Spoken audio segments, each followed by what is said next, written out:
Международный политологический форум «Российский Кавказ» собрал более 400 участников со всего Северо-Кавказского федерального округа, а также из центральных регионов России. Наряду с представителями власти сюда съехались эксперты социологии и политологии.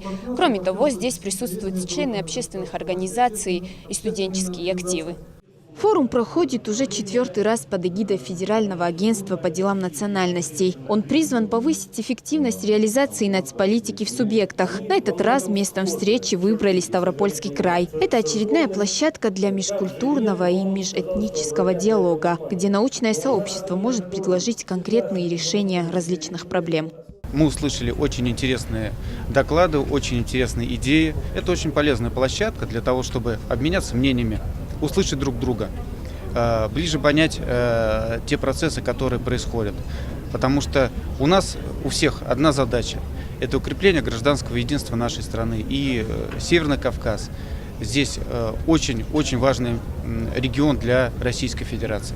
Почетное право выступить первым спикером на пленарном заседании досталось министру Чеченской Республики по национальной политике, внешним связям, печати и информации. Он подчеркнул, что многонациональный Кавказ – опора России.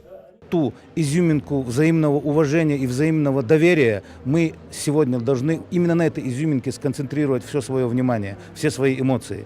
Мы хотим ездить по регионам.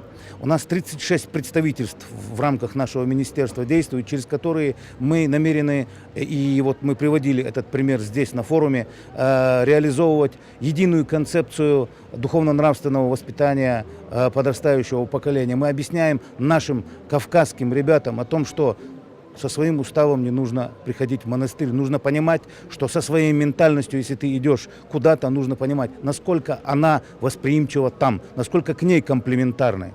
И самим нужно быть гостеприимными. Мы должны сегодня работать именно с этой молодежью. Российский Кавказ собрал и представителей духовенства 3 конфессий. Они сошлись во мнении, что ключ к мирной жизни – согласие и взаимоуважение.